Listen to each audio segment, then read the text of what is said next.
The next thing it says that while opening the boxes, you notice that one of the package was damaged, and so we need to now return that pack of 10 t-shirts. So one pack we are returning, and we are returning those 10 t-shirts here, okay? So I'm going to go back to their Xero for the same. And now what happens is when there are different scenarios in the credit note, okay, so what we're going to focus on the first scenario, when you have not paid the supply yet. So here you can see it's all due. You haven't paid yet, right? So I just need to create a credit note. I'm going to use this bill option. You can simply repeat it, void it, that is basically delete it, copy and edit. There are different options. So right now what I need is I need to create a credit note. All right. So when you create a credit note, it will again pop up all the information for you. You just need not copy paste anything. Okay. And here I'm returning 10 of these t-shirts. And Xero will calculate everything for you. So you have $110, which is going to be minus. And yes, always make sure, just check the quantity and all the other information before you approve it. So once I approve this thing, remove the total because it's not going to match. And once I approve this credit notes, now it's applied to your bill. It will now show the same quantity, but it will show a credit note applied. You will see you owed the supplier $1,100, but now after the credit note, after the removal of those 10 t-shirts, the price of those 10 t-shirts, you need to now pay him only $990. All right. So this is how you create a purchase order, and you can convert it to a bill, invoice, a purchase order again. And if a credit note needs to be applied, you can use this option from here and you can add a credit note. So you have seen how Jess has shown you from how to create a first purchase order, which is like a recognition of your goods for the supplies. And once you receive a purchase order, how do you convert the purchase order into a purchase invoice without having to re-enter all the data in Xero again? And after you have entered the purchase invoice, if some goods are damaged and you want to apply a credit note, Jess has shown you how to apply a credit note to a purchase invoice. Next, she's going to talk about how to create a bill and how to create repeating bills template. In businesses, we have common expenses which we have to enter bills every month, such as rent, electricity, internet, which is fixed amount. And Jess will tell you how to enter those. Yeah. So in the starting, as we discussed that, we have a direct cost and an indirect one. So we have covered a section where we have done the purchase order and how to enter your bills and credit notes. Now, if you receive any on top your operating expenses, so how to enter those? Because there's a bit difference for these operating expenses. You do not enter any purchase order because you don't request any supplier to deliver these products for you, right? So this is something like that can be miscellaneous, that you're buying something directly for like chairs for the office. So there's no purchase order involved here, and you have purchased a laptop, the water expenses, your rental, any of those kind of expenses are going to directly be booked from the bill section. Okay, so we're going to just quickly take these two examples here. I'm going to take this first example of Melbourne City Council, and we need to pay these council rates. So how are you going to now book this in Xero? So as I said earlier, in the question also you will ask that how you will navigate if you have to use the bill section. So it's very simple. As I said, there are two ways. You can either use the bill section directly from here and purchase order section here, or else you can just use the purchase overview dashboard, which will cover both of these parts for you. So right now, as I need to just book a bill, I'm going to use this bills to pay dashboard. And here you have the option. So I'm going to click on new bill.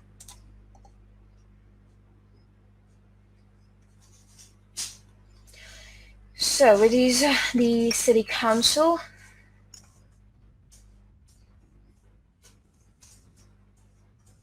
And it is 3rd of March.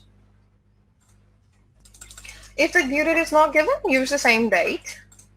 Use the reference number if your invoice which is sent to you, the bill, if it includes any reference number or the invoice number, just use it there. Now these are the rates for which you need to pay to the council.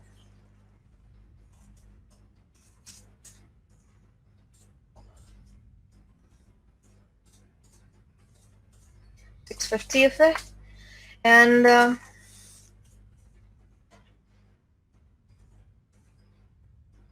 okay, so in Xero we don't have the rates in taxes section here, okay, the chart of account. So simply what you need to do is add new account. Now this is your expense, and I'm going to use the 400 series here for the expense. So this is for cleaning. Yes, one more thing, that if your account is, the chart of account is already in use, it's going to show like this, that it is not available. So I'm going to try a different number here for you.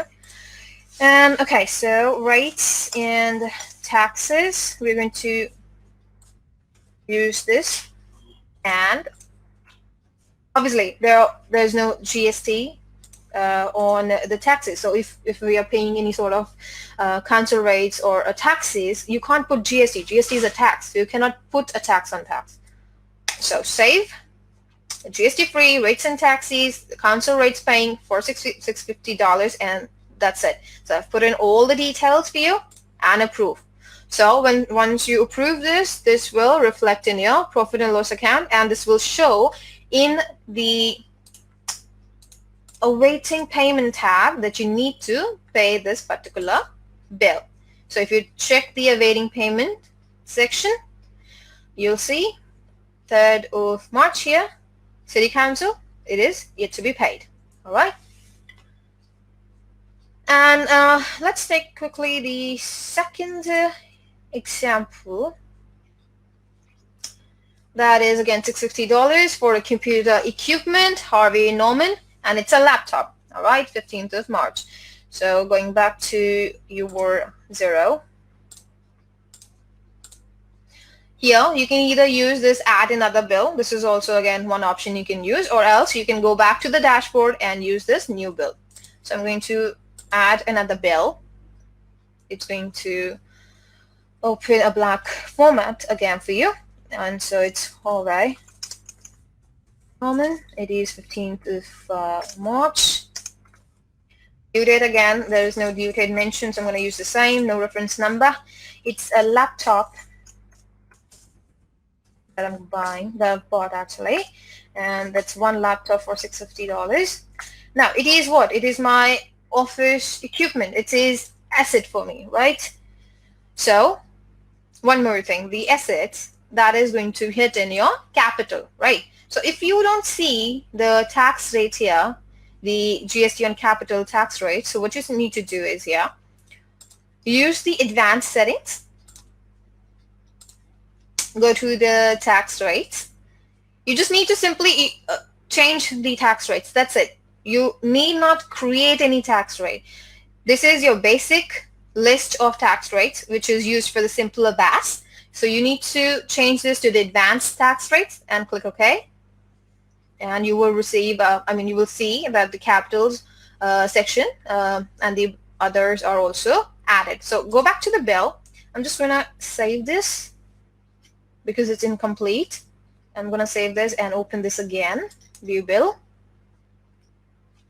And now you will see I will get this capital option. So it is GST on capital.